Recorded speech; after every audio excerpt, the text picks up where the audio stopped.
नमस्कार, उदयपुर न्यूज में आपका स्वागत है। मैं रुचिका जैन। खबरों में जाने से पहले नजर डालते हैं आज की हेडलाइंस पर।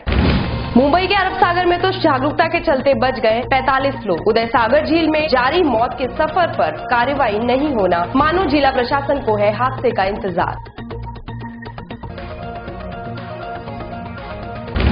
पिछोला में लंबे समय तक चल रही पार्टी बोट को किया सीज। अवैध जेडीओ से चल रहा था परिवहन। 3 रईसों की होटल्स पर गिरी गाज।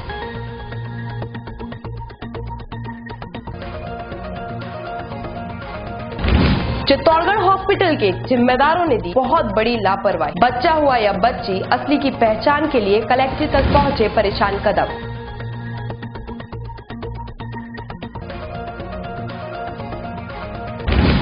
संभाग में हुआ 3 दिवसीय बर्ड फेस्टिवल का आगाज। फतेह सागर से मैनार तक रहेगा पक्षी प्रेमियों का सैलाब।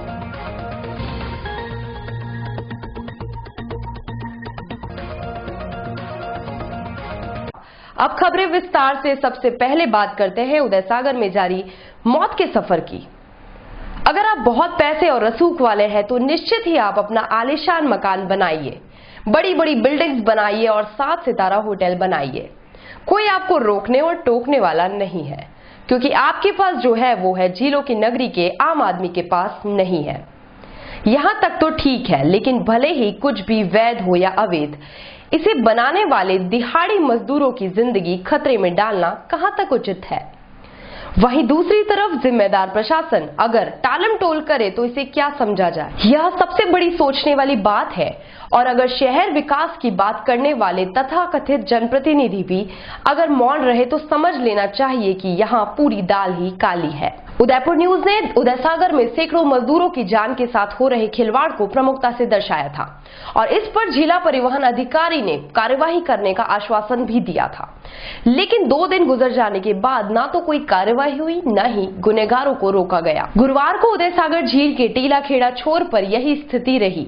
उसी तरह से दिहाड़ी मजदूर बंधुआ मजदूर बनकर चप्पे वाली हिचखोले खाती कमजोर नावों में खचाखच भरकर जा रहे थे, वह भी बिना लाइफ जैकेट के। वैसे आपको बता दें कि बुधवार को महाराष्ट्र के अरब सागर में एक भयावह हादसा हुआ, जिसमें एक बोट में जश्न मना रहे करीब 45 लोग नाव पलटने से अरब सागर में डूब रहे थे, लेकिन उन्हें वहां के मछुआरों ने जैसे तैसे बचा लिया। आइए एक बार उस हादसे के दौरान हुए रेस्क्यू को भी आपको दिखा देते हैं।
तो देखा आपने मुंबई के अरब सागर में हुए हादसे के बाद रेस्क्यू की तस्वीरों ने क्या कुछ सिखाया।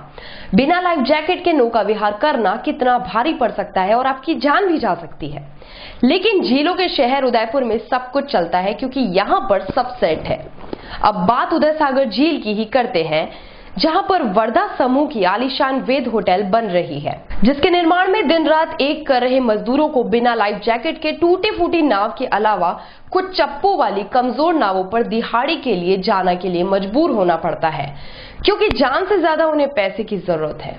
अगर वह यह नहीं करेंगे तो झील किनारे रह रहे उनके परिवारों का पेट कौन पालेगा। यह सोचने वाली बात है कि जब प्रशासन में इतने ईमानदार जिम्मेदार बैठे हैं तो क्यों आज तक ये कार्रवाई नहीं हो पाई।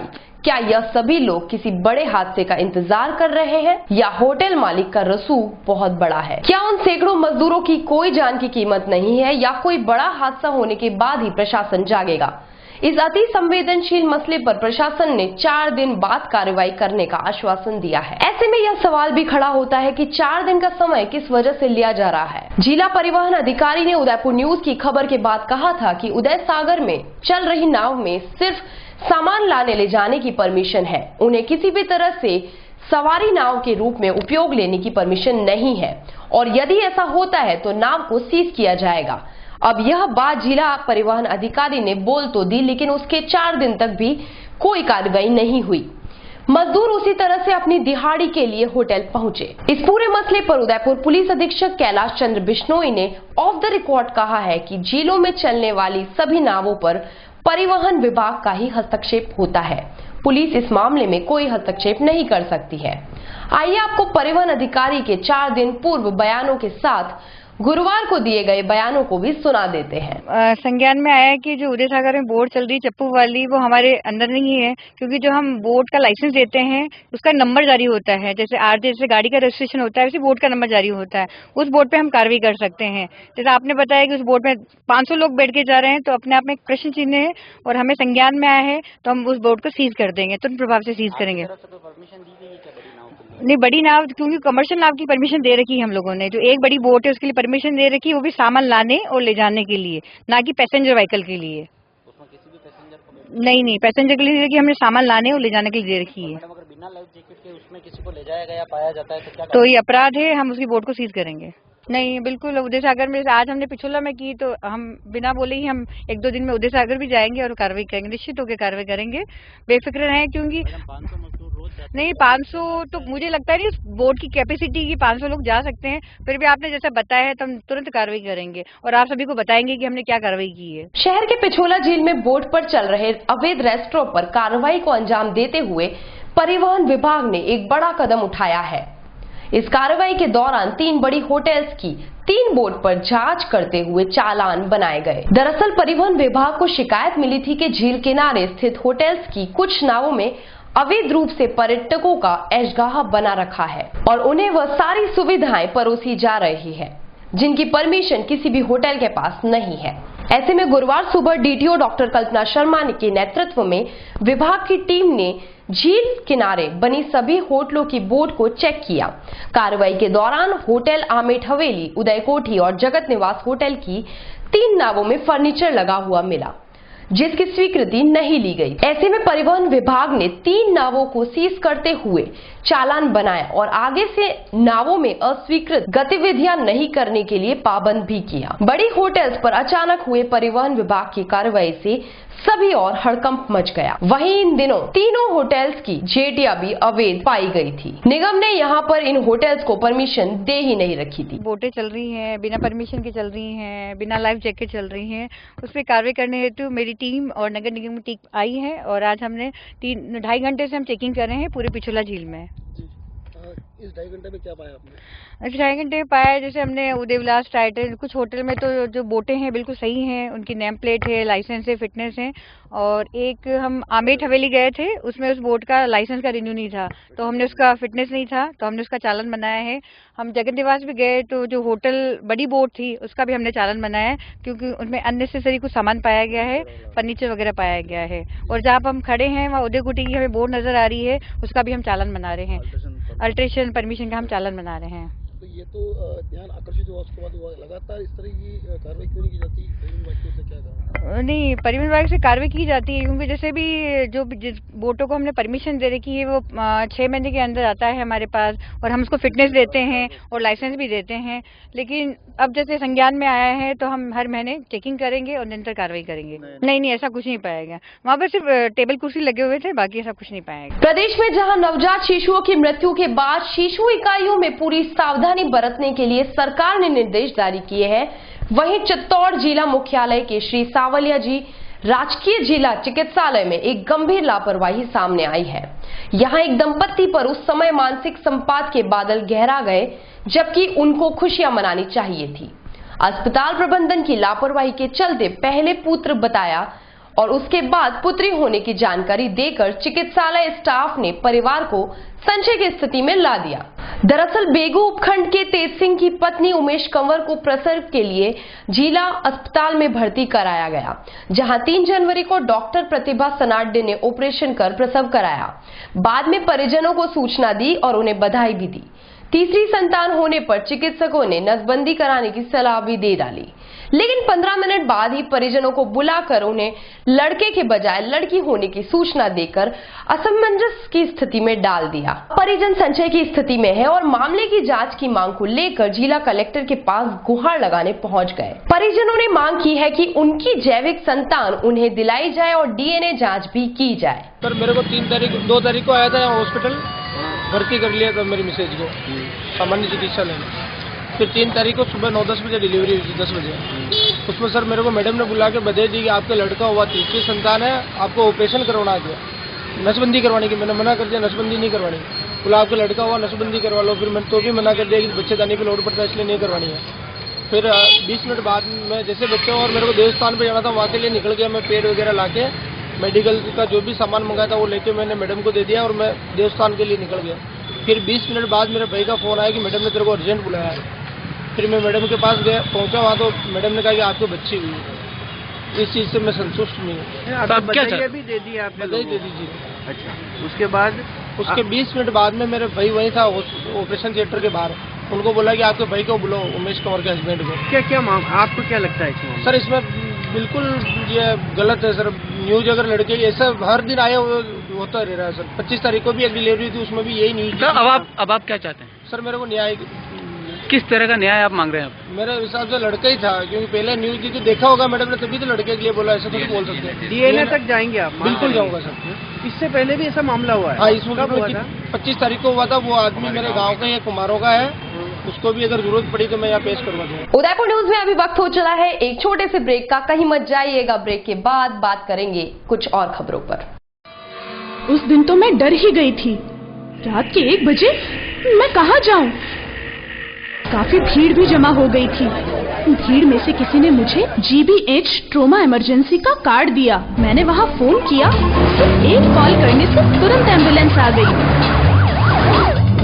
वहाँ के डॉक्टर, नर्स और स्टाफ ने ऐसे संभाला कि मुझे कुछ पता ही नहीं चला। उफ पापा, क्या बोलूं। उसके बाद नर्स ने जब मेरे कंधे पर हाथ रखा तो मुझे एक भरोसा मिला। पापा, सिर्फ एक सलाह ने सब कुछ पहले जैसा ठीक कर दिया। तू तो पागल है। पापा, आप ही तो हो हमारे सब कुछ। एक्सीडेंट, ट्रोमा या किसी भी इमरजेंसी में भरोसा कर सकते हैं सिर्फ NABH प्रमाणित GBH अमेरिकन हॉस्पिटल पर। जयपुर के बाद प्रदेश का एकमात्र NABH प्रमाणित हॉस्पिटल GBH अमेरिकन हॉस्पिटल, कोठी बाग, भट्ट जी की बाड़ी, उदयपुर। वैदेही ग्रुप लाए हैं राजस्थान का number 1 housing project Vaidehi premium housing, जहां है green park, club house facility, children play area, community hall जैसी सभी मूलभूत सुख सुविधाएं, जहां है 1 BHK 12 लाख में और 2 BHK 22 लाख में 90% तक लोन सुविधा उपलब्ध, साथ ही GST पर 80% और स्टैम्प ड्यूटी पर 50% तक की छूट। Contact 9983305577 New Navratna Complex, Udaipur. Visit www.vaidehidevelopers.com. Royal Motors company पिछले 35 वर्षों से आपकी सेवा में।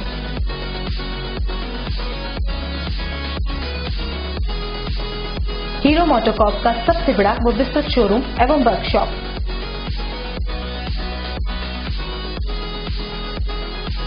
जहां आपकी 2 व्हीलर गाड़ी को मिलेंगी विश्व स्तरीय सर्विस एवं जनरल पार्ट्स की सुविधा।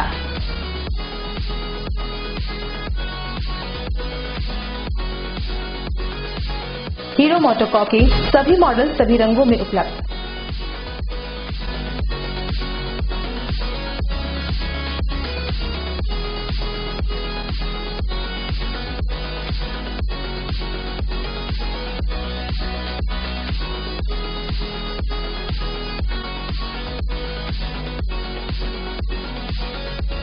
बुकिंग का लाभ उठाएं।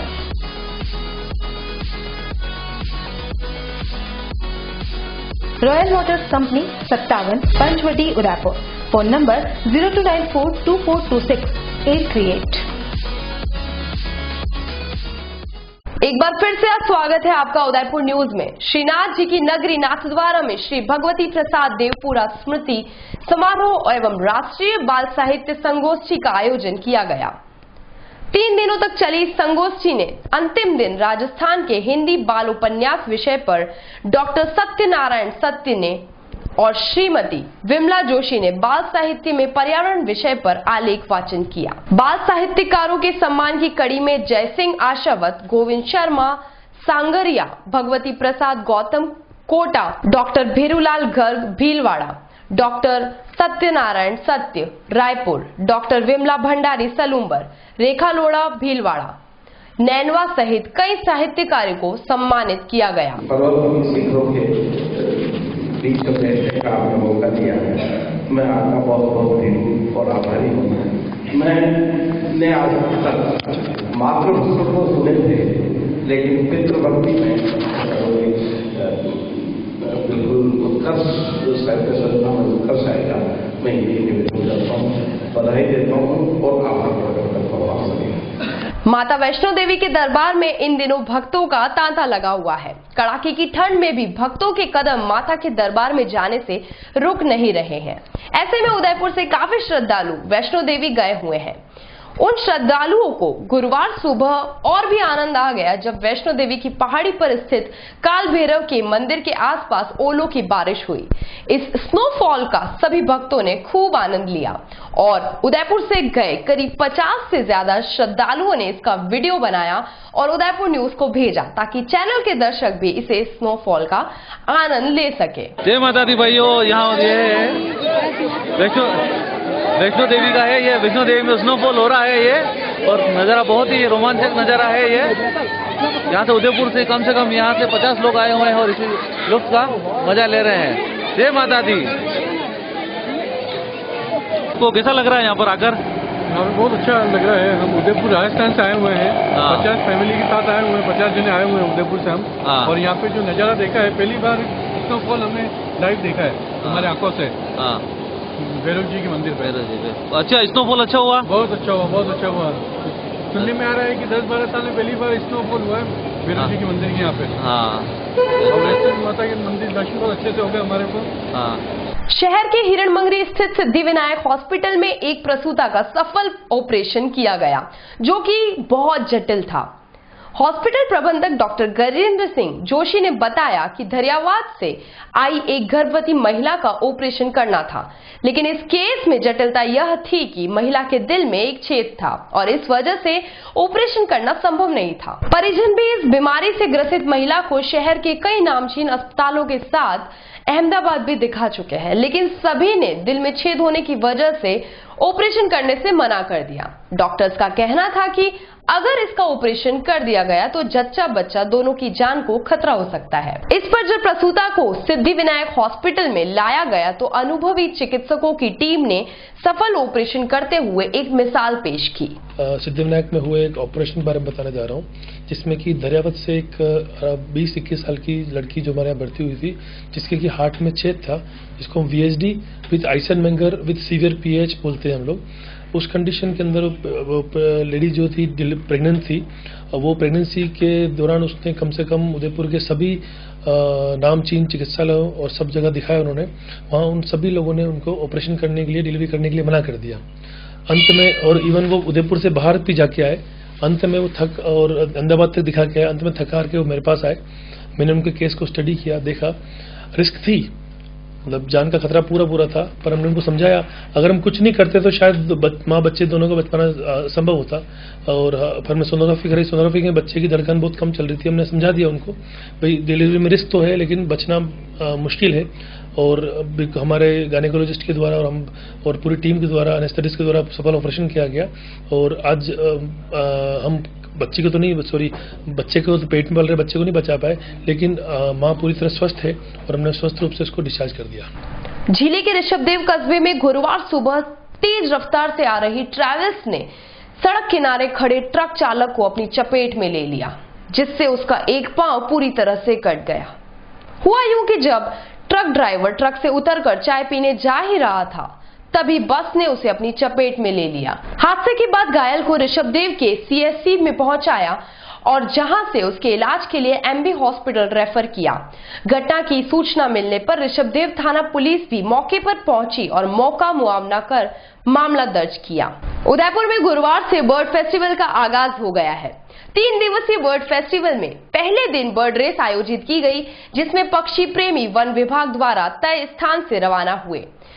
बर्ड रेस के दौरान संभाग के सभी झीलों से 6 टीमें बनाई गई, जो विभिन्न जलाशयों पर जाकर पक्षियों के बारे में जानकारी जुटाएगी। मुख्य रूप से जो टीम ज्यादा पक्षी की जानकारी फोटो के साथ लेकर आएगा, उसे ही विजेता घोषित किया जाएगा। आपको यह बता दें कि इस बार बर्ड फेस्टिवल अच्छा खासा आकर्षित होने वाला है, क्योंकि फेस्टिवल के दौरान बच्चों के लिए काफी प्रतियोगिता का आयोजन किया जाएगा, जिससे उनमें पक्षियों के प्रति जागरूकता पैदा की जा सके। यही नहीं, पक्षियों से जुड़े डाक टिकट की प्रदर्शनी भी इस बार अनूठी रहने वाली है। प्रदेश की वन सेवक सुखराम बिश्नोई शुक्रवार को इस बर्ड फेस्टिवल की औपचारिक शुरुआत करेंगे। आपको यह बता दें कि आसपास के जलाशयों में भी इन प्रवासी पक्षियों की संख्या काफी ज्यादा है, जिसके चलते पक्षी प्रेमी भी उदयपुर संभाग में इन दिनों खूब आएंगे।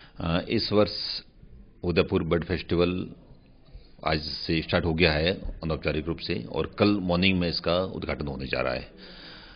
आज जो इवेंट है बर्ड रेस, ये 2 साल से हम निरंतर कर रहे हैं यहाँ पे, और इसका कंसेप्ट विशेषकर हमारे जो यंगस्टर्स हैं उनको बड़ा अट्रैक्ट करता है। इसमें कई युवा 15-16 साल के बच्चे भी भाग लेते हैं, जिनका बर्ड्स के प्रति रुझान रहता है। ये लोग सुबह 6 बजे आज अलग अलग फील्ड बॉडीज, अलग अलग वाटर बॉडीज पे, फील्ड में भी टेरेस्ट्रियल क्षेत्र जहाँ बर्ड्स ज़्यादा रहती है, पूरे संभाग में यहाँ पे चित्तौड़ जिला, राजसमंद, उदयपुर, डूंगरपुर, बांसवाड़ा, प्रतापगढ़ सभी जगह से ये इवेंट हम इस साल कर रहे हैं। लास्ट ईयर तक हम केवल उदयपुर के चारों तरफ 40-50 किलोमीटर स्क्वायर किलोमीटर का एरिया था, उसी पेरीफेरी में ही हम काम करते थे। लेकिन इस वर्ष हमने थोड़ा सा एडिशन करके पूरे संभाग के सभी जिलों से हमने एक टीम भेजी है, और वो शाम को 6 बजे तक अपनी लॉग बुक जो उनको दी है उसकी पूर्ति करके लेके आएंगे। फिर यहाँ पे उनका प्रेजेंटेशन होगा, और एक एक्सपर्ट कमेटी है, बर्ड्स स्पेशलिस्ट है, वो ज्यूरी बनाई है, वो उनको चेक करके फर्स्ट कौन आता है, कौन youngest bird of the day घोषित होता है, कौन बर्ड ऑफ द डे घोषित होगा, कौन बर्ड ऑफ द डे रहेगी, इस तरह की शाम को ये उनका ज्यूरी द्वारा डिसाइड किया जाएगा। कल सुबह मॉर्निंग में मंत्री जी, वन मंत्री, माननीय वन मंत्री की महोदय के द्वारा उद्घाटन किया जाएगा। उद्घाटन से पहले बच्चों के लिए, विशेषकर हमारे स्कूली बच्चे हैं, प्राइवेट स्कूल के भी और सरकारी स्कूलों के भी, लगभग 1000 से 1100 बच्चों के मध्य 2 तरह के कंपटीशन की आयोजित किए जा रहे हैं। एक spot painting, birds related, birds के कंजर्वेशन के लिए, बर्ड्स के अवेयरनेस के लिए किस तरह का है, वो एक कंपटीशन होगा, उसमें 500-600 बच्चे भाग ले रहे हैं। साथ ही सेकेंड इवेंट होगा बर्ड्स के संबंध में रिटर्न क्विज, उनको एक प्रश्न पत्र दिया जाएगा, उसमें भी करीब 500 बच्चे उसमें भाग ले रहे हैं। इसके अलावा फतेह सागर का जो राजीव गांधी गार्डन के सामने वाला एरिया है, जहां बर्ड्स अधिकतर वहां बैठती है, वहां पे उनके लिए बेट बनाए गए हैं, वहां पे बर्ड वॉचिंग भी करवाई जाएगी। कुछ घंटे भर के लिए बर्ड वॉचिंग कराई जाएगी, फिर कंपटीशन होंगे, और करीब 11 बजे माननीय मंत्री महोदय के द्वारा जो कार्यक्रम होगा वो संचालित किया जाएगा। और उसके बाद में जो कार्यक्रम होगा, उसके बाद में वहाँ पे कुछ एग्जीबिशंस लगे हैं, जिसमें संभाग के और पूरे राज्य और देश के भी जो फोटोग्राफर्स हैं, बहुत अच्छे बर्ड्स के फोटोग्राफर्स हैं, उनके 3-3 फोटोग्राफ्स को लेकर प्रदर्शनी वहाँ लगाई गई है। और साथ में स्टाम्प एग्जीबिशंस जो बर्ड्स के रिलेटेड हैं पूरे वर्ल्ड के, वो भी कलेक्शन वहाँ देखने को मिलेगा। इसके अलावा मैच बॉक्स भी बर्ड्स के रिलेटेड जो पुराने, बहुत 100 साल से पुराने हैं, उनका भी वहाँ कलेक्शन देखने को मिलेगा। इसी तरह से एक हमारे बटरफ्लाई एक्सपर्ट है, वो बटरफ्लाई का लाइफ साइकिल किस तरह से होता है वो भी वहां पे उनको डेमोन्स्ट्रेशन के तौर पे दिखाया जाएगा। जेएनयू में हुए छात्र हिंसा के विरोध में वामपंथी विचारधारा से जुड़े संगठनों का विरोध प्रदर्शन जारी है। इसी कड़ी में गुरुवार को लेक सिटी उदयपुर के विभिन्न संगठन शास्त्री सर्कल पर एकत्रित हुए और रैली के रूप में जिला कलेक्ट्रेट के कार्यालय तक पहुंचे और प्रदर्शन कर इस हिंसा का विरोध किया। इस प्रदर्शन के दौरान विविध छात्र संगठनों के पदाधिकारी और कार्यकर्ता भी मौजूद रहे। इन्होंने जिला कलेक्टर को ज्ञापन भी सौंपा और साफ किया कि शिक्षा के मंदिरों में इस तरह की हिंसा किसी भी सूरत में बर्दाश्त नहीं की जा सकती है। आज उदयपुर के स्टूडेंट, सिविल सोसाइटी और अलग सिटीजन्स एक साथ आए थे एक प्रोटेस्ट मार्च के लिए। ये जेएनयू में जो स्टूडेंट्स के खिलाफ अटैक्स हुआ था, जब दिल्ली पुलिस बाहर खड़े हुए थे और कोई रिस्पांस नहीं दिया था, और जब जेएनयू के एडमिनिस्ट्रेशन और सिक्योरिटी गार्ड्स और हॉस्टल वार्डन से स्टूडेंट्स से सपोर्ट मांगी, तब भी कोई रिस्पांस नहीं था। ये एक ही इंसिडेंट नहीं है, कंट्री में हर जगह, गुवाहाटी में, जामिया में, एएमयू में स्टूडेंट्स के खिलाफ बहुत वायलेंस हो रहा है और स्टेट का कोई भी रिस्पांस नहीं है। इसके खिलाफ हमने आवाज़ उठाई है, क्योंकि एजुकेशन इसलिए नहीं दी जाती है कि हम बस नौकरी करें, इसलिए भी दी जाती है कि हम गवर्नमेंट के पॉलिसीज़ के खिलाफ, जहां अन्याय हो रहा है उसके खिलाफ आवाज़ उठा पाए, और हम उठाते रहेंगे। मकर संक्रांति पर पतंगबाजी को लेकर इस बार डिमांड में मोदी शाह की जोड़ी नंबर 1 है। इस बात का अंदाजा युवा में बढ़ता क्रेज बता रहा है। चाहे युवा हो या नन्हे नन्हे बालक, सभी को मोदी और अमित शाह की पसंद जमकर लुभा रही है। इस बार मकर संक्रांति पर ऊंचे गगन में भी प्रधान सेवक नरेंद्र मोदी और केंद्रीय गृह सेवक अमित शाह की जोड़ी नंबर 1 पर दिखेगी। वर्ष 2020 संग मोदी शाह की जोड़ी नंबर 1 की पतंग डोर देख लोग रोमांचित होंगे। दरअसल पर्व में पतंगबाजी की परंपरा को देखते हुए बाजार में तरह तरह की पतंगें उतारी गई है, जिसमें मोदी शाह की जोड़ी नंबर 1, स्पाइडरमैन, मोटू पतलू आदि ब्रांडेड पतंगों की खूब डिमांड है। बच्चों संग युवा भी मोदी शाह ब्रांडेड पतंगों की खरीदारी कर रहे हैं। वैसे अन्य ब्रांडेड पतंगों के भी काफी खरीदार दिखे। चलते चलते एक बार फिर से नजर डालते हैं अभी तक की सुर्खियों पर। मुंबई के अरब सागर में तो जागरूकता के चलते बच गए 45 लोग। उदय सागर झील में जारी मौत के सफर पर कार्रवाई नहीं होना, मानो जिला प्रशासन को है हादसे का इंतजार। पिछोला में लंबे समय तक चल रही पार्टी बोट को किया सीज। अवैध जेडीओ से चल रहा था परिवहन। 3 रईसों की होटल्स पर गिरी गाज।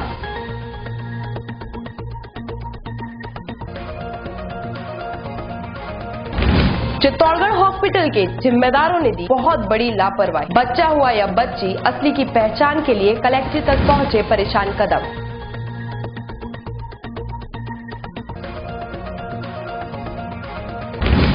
संभाग में हुआ 3 दिवसीय बर्ड फेस्टिवल का आगाज। फतेह सागर से मैनार तक रहेगा पक्षी प्रेमियों का सैलाब।